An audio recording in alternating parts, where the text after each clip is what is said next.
right, so before I get too worked up here, I just want to say one thing. I overall love Elizabeth Warren.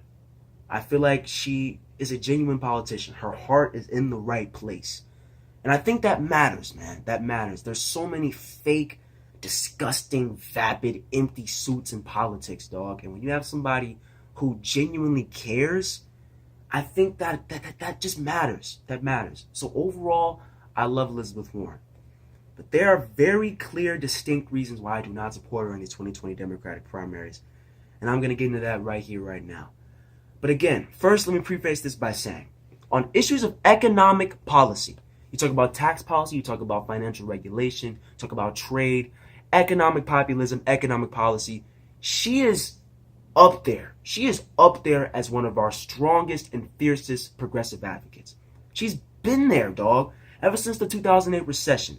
In the wake of that, she was responsible for creating the Consumer Financial Protection Bureau. That's an agency responsible for returning billions of dollars to American consumers who have been cheated by private industry. Again, tremendous action there done by Elizabeth Warren. And then you talk about tax policy. She recently unveiled a proposal, 2% wealth tax on the top 0.1% of income earners. So that's $50 million and above. Just a 2% tax, brilliant proposal, very popular when polled amongst the American people. That would raise trillions of dollars. And she plans to invest that in child care, universal pre-K, tuition-free public colleges and universities. Tremendous proposal, right? Issues of Wall Street, again, been there with Consumer Financial Protection Bureau, has introduced legislation to better regulate Wall Street. So again, a very strong and fierce advocate on issues of economic policy. I cannot fault her on that. She has been there, she has done that, and she will continue to be there and fight on issues of economic populism. I trust her on those issues. But when you branch out of that realm of economic policy, right, income and wealth inequality, middle class, fighting for the working class, when you branch out of that wheelhouse, no. It's done data. We bridge off. I'm very skeptical of her when it comes to issues of, say, foreign policy, issues of healthcare, even campaign finance. She, again, she has one leg in the progressive camp, right? When you talk about economic policy, but when you branch out, it becomes very establishment, and it's very troubling for me. I cannot support somebody like that. So let's dive into it, right? One major red flag for me has been Medicare for All. Now, Medicare for All has been a litmus test for all Democratic candidates in this 2020 presidential election, and some have not met that test, and that's why they're polling at negative 2%. However, Elizabeth Warren technically has signed on to Medicare for All, but kind of not really, because when you push her on, do you support Medicare for All? Do you support the elimination of private health care insurance? What does she say?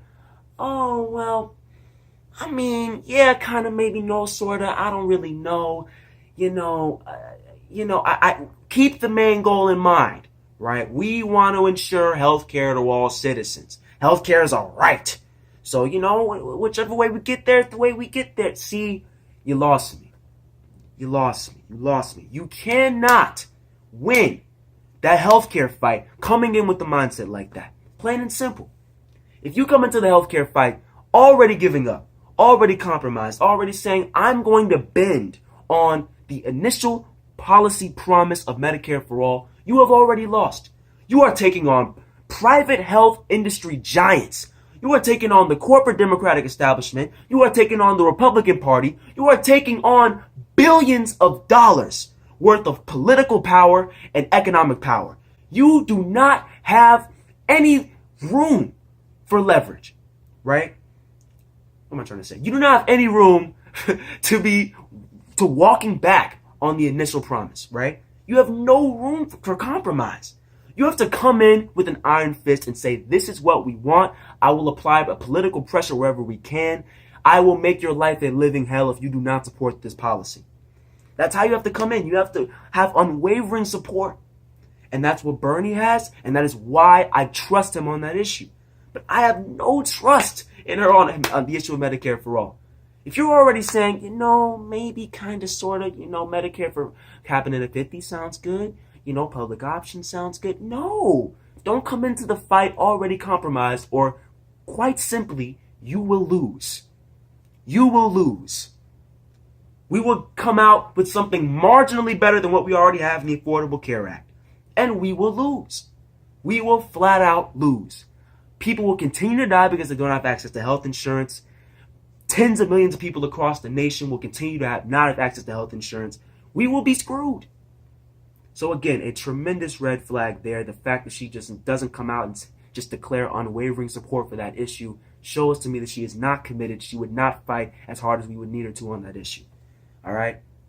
And then, probably an even larger red flag for me is her extensive foreign policy record, which has been quite hawkish, quite neoliberalish, corporate democratic establishment-ish. It's been extremely milquetoast and half progressive at best. All right, so let me dive into that. Israel-Palestine is arguably the most damning against her. In 2014, we all remember when Israel went into the Gaza Strip and slaughtered thousands of Palestinian civilians. 500 children. They targeted hospitals. They targeted schools. Israel wiped out the Gaza Strip, completely destroyed their infrastructure.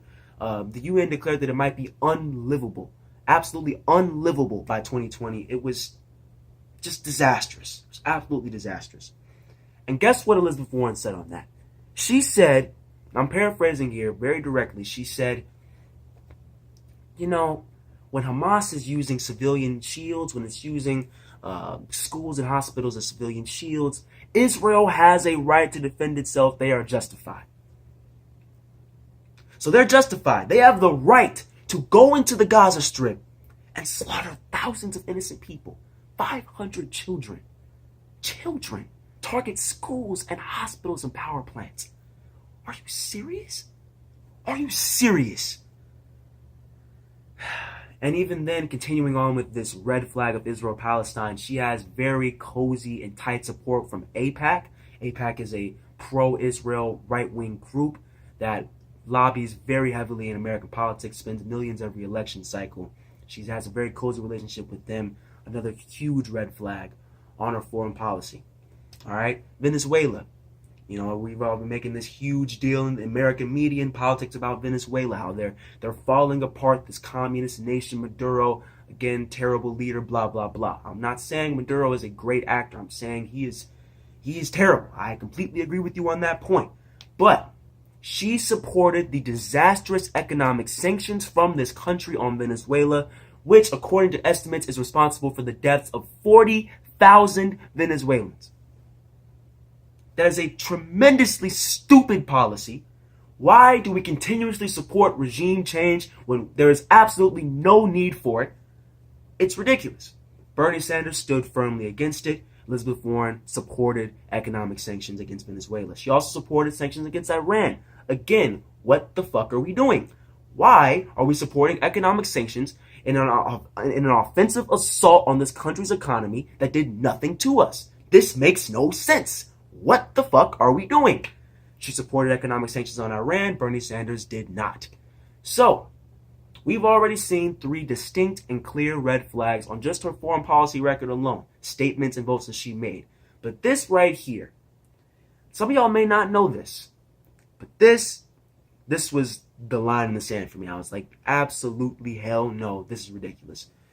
Elizabeth Warren, right? Military industrial complex, they have offices, they have plants in Massachusetts. That's her home state. She is very cozy with the executives of Raytheon and other military industrial complex giants. She's very cozy with them. I'll leave the link in the Politico article below. She's cozy with them. They've donated to her campaign. They all have a very tight relationship. She's advocated for them on the congressional floor. That is bing, bing, bing, bing, bing. You are not a progressive. You need help. You are a hawk. So I can't support that. I simply cannot support that. Her foreign policy is tremendously troubling. When you talk about being a hawk on issues of Iran, the Israel-Palestine conflict, Venezuela, and then military-industrial complex links and support and financial support, congressional support, that is, no, you're done. You're not a progressive.